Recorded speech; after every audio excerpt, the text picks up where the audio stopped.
Okay, so here we have, moving on back with the cell membrane. And as I said last time, the cell membrane controls the movement of material in and out of the cell.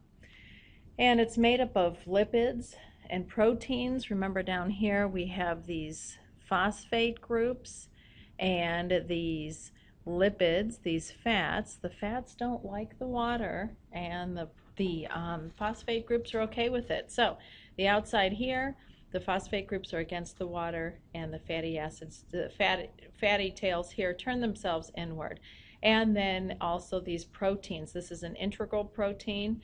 It goes all the way through one side, all the way through to the other, and it works as a protein or as a channel where things can pass through. And then this here is an integral protein. I'm sorry, it's a peripheral protein. It's on the peripheral surface there. And as I said, this is two layers. This is a phospholipid bilayer, bi meaning two. And so there's two layers here that that make up the cell membrane. All right, move that out of the way and let's see what we've got. Well, we've got the embedded proteins, as we said, the peripheral ones. You have your marker proteins that attach to carbohydrates, receptor proteins that bind to specific molecules outside the cell, and then those transport proteins, as I said, the integral ones where they go all the way through and they move things across.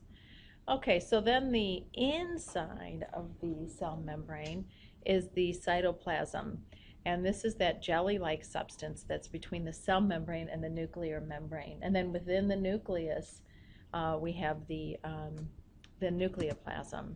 Okay, so here is the structure again. I like this picture a lot better. So here you have your phosphate groups and your fatty groups here. Two layers, your phospholipid bilayer. Here's your protein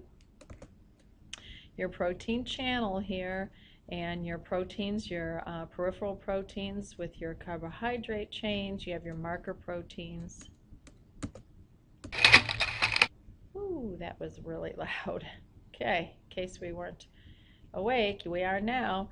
All right, so let's look at some more organelles. The mitochondria is, oh, that's obnoxious, is considered the powerhouse of the cell, and it is where ATP is produced, adenosine triphosphate. This is where the energy is produced. Oh, okay. All right, so this is the site of intracellular respiration. Oh boy, let's get off this slide quick. And these little curves in here are called the cristae, and they are shelf-like membranes. It increases the surface area by having these folds in here. And the mitochondria contains the mitochondrial DNA and the ribosomes. More on that later. All right, here we have our ribosomes. This picture will come into a lot of play when we talk about protein synthesis. You'll see what's actually happening here, but it's very cool. Okay, our ribosomes, this is where proteins are made. This is the site of protein synthesis, and the instructions come from the nucleus. Again, we'll look at that in a lot more detail. Some of these ribosomes are attached to endoplasmic reticulum. If they are, that endoplasmic reticulum is called rough endoplasmic reticulum. You can also have free-floating, unattached ribosomes floating all over. And, whoo. All right, so here's our nucleus. And the endoplasmic reticulum, like it says here, is this tubular passageway. So it's for transport. It's attached to the nucleus, and it moves material in and around the cell. Here is the rough endoplasmic reticulum. It has the ribosomes attached to it. The smooth does not. All right, next we talk about the Golgi apparatus. This organelle packages and sorts those proteins that are going to be shipped throughout the cell or even outside the cell. And they're made of these saccules, these flattened vacuoles here. And the Golgi apparatus also produces glycoprotein and the lysosomes. Ooh, another loud one. Here's the lysosome. Let's move quickly. Woo, obnoxious. Let's just get all these out of the way all at once so we can regain our hearing. All right, the lysosome is called the suicide bag. It's the trash can of the cell. It has digestive enzymes in here, hydrochloric acid. The lysosome, important point, is only found in animal cells. And it has this auto-digestion where it self-destroys. Excuse me. Little Lysol never hurt anyone. Okay, so let's take a look at our cytoskeleton. This is the, think of it as a skeleton, just like our skeleton.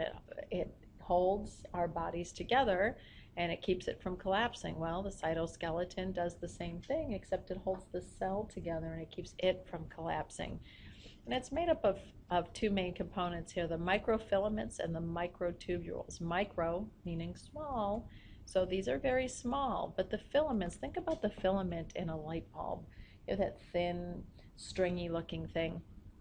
So these long, thin fibers, they help in the shape and they appear in the cell extension. The tubules, think of it like a tube. There you have it. And it supports the cell and moves organelles around. And with our movement, we have our cilia, flagella, microvilli. The cilia, little hair-like structures all over. The flagella, more like a whip-like tail. And again, they function in movement and the movement of material and increasing that surface area and sensation.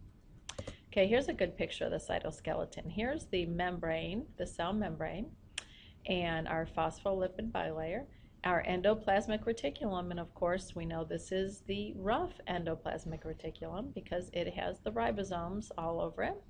Here's our mitochondria, the powerhouse. Here's some free-floating ribosomes, and here we have our microfilament, which is, look at that, looks like a filament, just a string-like structure there, and then the tubules, and they do look like tubes. All right, moving on to the vacuole. This is a plant cell. Now, both plant and animal cells have vacuoles, but with the plant cell, you have a much, much larger vacuole. They have a much greater need for storage because they can't just run to Taco Bell and go get something. And so, here you have it, large vacuoles, and you also have this square or rectangular type shape with the plant cell. So you can see here's the vacuole, that very large vacuole there, and then here is the cell wall that surrounds the cell and provides for that support and structure. And here's a little close-up picture here, very thick structure to provide that that support. Whoa, another loud one. And of course the cell wall is not in the animal cell. All right, here we have our chloroplasts. I love to do this activity with showing you with these thylakoids here as examples, like peppermint patties. Oh, it's a fabulous one. So these chloroplasts, they capture that energy from the sunlight and they convert it into chemical energy, usable energy. That's the process called photosynthesis. This is where it takes place. So this chloroplast contains chlorophyll, a green pigment, which is a photo capturing pigment, a light capturing pigment. And again, these chloroplasts are only found in plant cells because animal cells, they don't photosynthesize.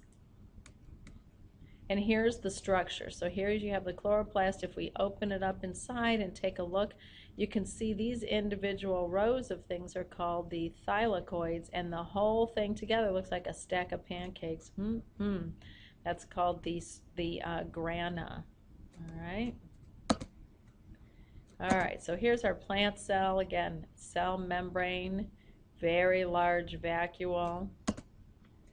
Another picture, look at that large vacuole there.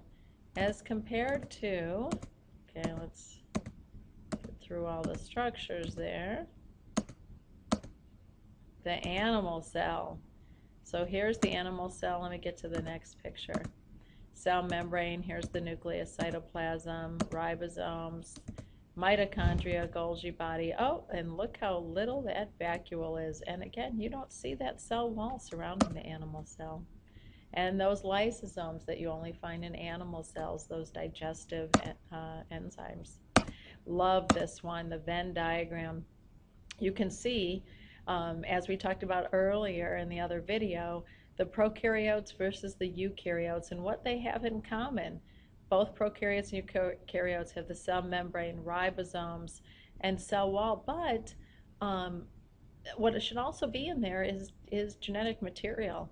And then, of course, you can see over here membrane-bound organelles in the eukaryotes.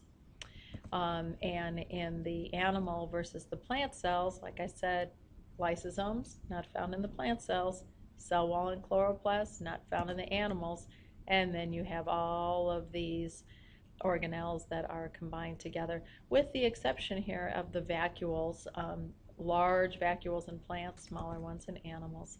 And again, love this chart right here. Here we have a comparison between the plant and animal cells. So get to know this chart. It will be your friend. That's all we have for today. Have a great day.